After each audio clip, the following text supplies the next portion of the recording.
Hello student, welcome to Equator Academy Dehradun. और मैं आप लोग के लिए यूके आपके आने वाले लैब असिस्टेंट एग्जाम और एलटी साइंस और पशुधन प्रसार अधिकारी के लिए एक इम्पॉर्टेंट जूलॉजी का टॉपिक लाया हूँ, जो कि है आपका प्रोटीन्स। चलिए शुरुआत करते हैं इस टॉपिक की। तो देखो, प्रोटीन के बारे में क्या एक इंफॉर्मेशन है। प्रोटीन्स प्रोटीन्स क्या है? Proteins are the long chain of amino acid that form a molecular chain. ठीक है। तो एक आपको ध्यान रखना है कि भाई ये क्या होती है। अमीनो एसिड की एक लॉन्ग चेन्स होती है। ठीक है। जैसे कि आपको नीचे के डायग्राम में दिख रहा है, protein structure long chain of what, amino acid. अगर आप देखो लीनियर फॉर्म में अगर देखोगे तो वो प्राइमरी स्ट्रक्चर बनेगा प्रोटीन का। और अगर आप इस तरीके के आपके जो जिगजैग करके एक तरीके से, तो सेकेंडरी प्रोटीन आपका हेलिक्स स्ट्रक्चर अगर आप देखोगे तो कैसा बनेगा? आपका सेकेंडरी स्ट्रक्चर बनेगा। और अगर आपका पॉलीपेप्टाइड चेन है आपके अमीनो एसिड की, तो टर्शरी स्ट्रक्चर बनेगा। और अगर एग्रीगेशन ऑफ टू और मोर पॉलीपेप्टाइड चेन है अमीनो एसिड की, तो वो आपका क्वाटरनी जो स्ट्रक्चर है वो आपका बनेगा। इस तरीके से प्राइमरी प्रोटीन हो गया, सेकेंडरी प्रोटीन हो गया, और आपका टर्शरी प्रोटीन हो गया। लेकिन सब में कॉमन क्या है कि अमीनो एसिड की एक लंबी चेन है।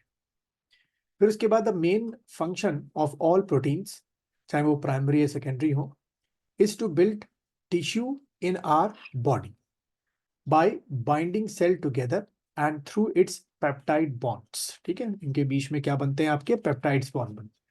तो यहां से आपसे क्वेश्चन बन सकता है एमसीक्यू के लिए कि बॉन्ड्स इनके बीच में अगर कोई बनते हैं तो वो कौन से आपके बॉन्ड्स जो है वो बनते हैं? तो भाई आपके वो बॉन्ड्स का जो फॉर्मेशन है वो पेप्टाइड बॉन्ड का फॉर्मेशन आपका हो रहा है। ठीक है। उसके बाद protein are long chain of amino acids that form a molecular chain. The main function of all proteins to build tissue in our body by binding cells। अच्छा, ये रिपीटेशन हो गया। Protein have four level. ठीक है। Where it can exist, कैसे दिखाई देते हैं? Primary protein, secondary protein, tertiary protein और क्वाटरनी प्रोटीन आपके हो गए। ठीक। उसके बाद primary structure refers to order sequence of amino acid residues with a polypeptide backbone. ठीक है। जैसे कि वो डायग्राम में आपको दिखाया था मैंने शुरू में कि प्राइमरी स्ट्रक्चर कैसा था उनका। ठीक है।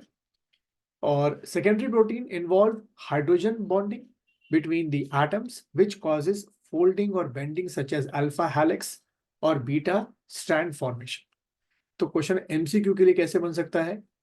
यहां से क्वेश्चन बन सकता है कि जो सेकेंडरी प्रोटीन्स या सेकेंडरी स्ट्रक्चर होता है प्रोटीन का, उसमें जो बॉन्डिंग्स होती है वो बीच में वो क्या कौन सी बॉन्डिंग होती है? तो भाई आपने टिक करके आना है कि भाई उसमें हाइड्रोजन बॉन्डिंग जो है उसके बीच में होती है, जिस कारण उसका जो स्ट्रक्चर होता है वो हेलिक्स और बीटा स्ट्रैंड फॉर्मेशन कर देता है। देन उसके बाद tertiary structure describe protein three dimensional shape, जैसे कि मैंने आपको दिखाया था डायग्राम में।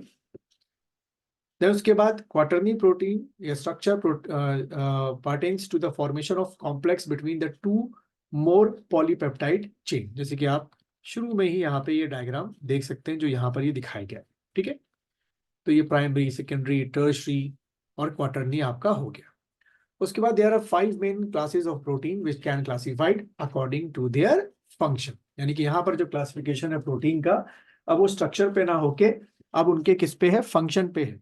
तो कौन कौन से हैं? जैसे कि पहला हो गया एंजाइम्स आपके हो गए, स्ट्रक्चरल प्रोटीन आपका हो गया, ट्रांसपोर्ट प्रोटीन आपका हो गया, रेगुलेटरी प्रोटीन आपका हो गया, और आपके हार्मोन। ठीक है। तरीके से five main classes of protein को जो है वो दिखाया गया है। अब इसमें बात करें एंजाइम की सबसे पहले, तो enzyme proteins catalyze biochemical reaction. ठीक है। In the body while some inhibitors stop their enzyme for working. उसके बाद बात करें स्ट्रक्चर प्रोटीन की, provide support for cell and tissue while also aiding in the movement. ठीक है। तो जो मस्कुलर स्ट्रक्चर होता है, जो मस्कुलर आपका होता है, या अगर आपका हो गया एस जेड बैंड हो गया, बी बैंड हो गया, मायोसिन हो गया, ये सब आपके क्या है? स्ट्रक्चरल प्रोटीन है। Transport protein move molecules across cell. ठीक है। Such as ions, nutrients and waste product in with the help of the what? Blood.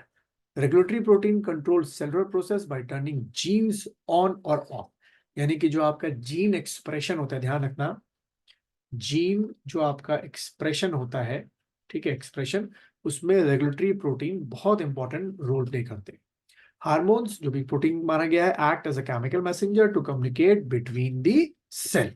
ठीक है, तो ये एक छोटा सा इंट्रोडक्शन है, इससे आपके 2 से लेकर 3 क्वेश्चन जो है, या स्ट्रक्चरल बेसिस पे आपका प्रोटीन का क्लासिफिकेशन हो जाए या फंक्शनल बेसिस पे प्रोटीन का क्लासिफिकेशन हो जाए, आपके एग्जाम में आ सकता है।